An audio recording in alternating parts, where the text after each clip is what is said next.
glas i gapel Rhyd y Maen yn Meirion. Ac ar dalcen y capel fan hyn nawr, ni'n gweld cofeb. Cofeb un o wroniaid y fro hon ac i un o enwogion yn cenedl yn wir. Y parchedig Ifan Jones neu aroddi iddo'i deitl barddol Ieuan Gwynedd. Dwedwch o beth o'n i am stori Ieuan Gwynedd, Iwan? Wel, mae stori ddiddorol dros ben, oherwydd da ni'n mynd yn ôl i'r flwyddyn 1820. Dyna'r flwyddyn y ganwyd o. Mewn lle o'r enw Bryn Tynoriaid. Ac mae Bryn Tynoriaid o'r fan hyn felly i gyfeiriad Llanuwchlyn. Ac yna mi symudodd y teulu pan oedd o'n 4 oed i fwthyn bach o'r enw Tŷ Croes. Ac mae rhan neu ddarn o'r bwthyn hwnnw yn dal ar ei draed ar y ffordd i'r brithdir o fan hyn.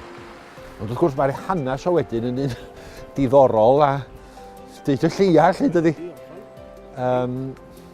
Brad y llyfrau gleision a'i safiad o yn y cyfnod hwnnw pan oedd merched yn cael ei gwrthwynebu a'i camdrin yn ddychrynllyd. Mi roedd Ieuan Gwynedd yn sefyll ochr y gwan yn yr ystyr yna a mi nath o waith calad iawn. Mi sefydlodd o, neu mi driodd o sefydlu ysgolion ffor hyn yn Brithdir ac yn Rhyd y Maen a Llanddachrath ac hefyd yn Llanwddyn yn Sir Drefaldwyn, ond rhyw fethiant fyr ymgais honno felly ynde.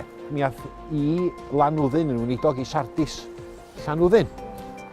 A mi dreuliodd gyfnod yn y fan honno, dod o'r fan honno wedyn ac yn mynd i ardal yn Sir Amwythig o'r enw Morton. Ac os dwi'n cofio'n iawn eto, mae un o'r fan honno oedd i'w wraig o.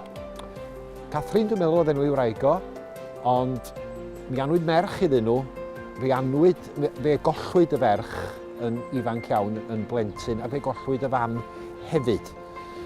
Ac o ganlyniad i hynny mi ath Ieuan Gwynedd i gyflwr reit isel, dweud y gwir, ond mi symudodd o i lawr i'r de ac i Dredegar, i Saron Tredegar dwi'n meddwl, ac yno bydd o'n weinidog, ac yna i Lundan, yn athro ysgol hefyd, a hefyd mi roedd o'n fardd.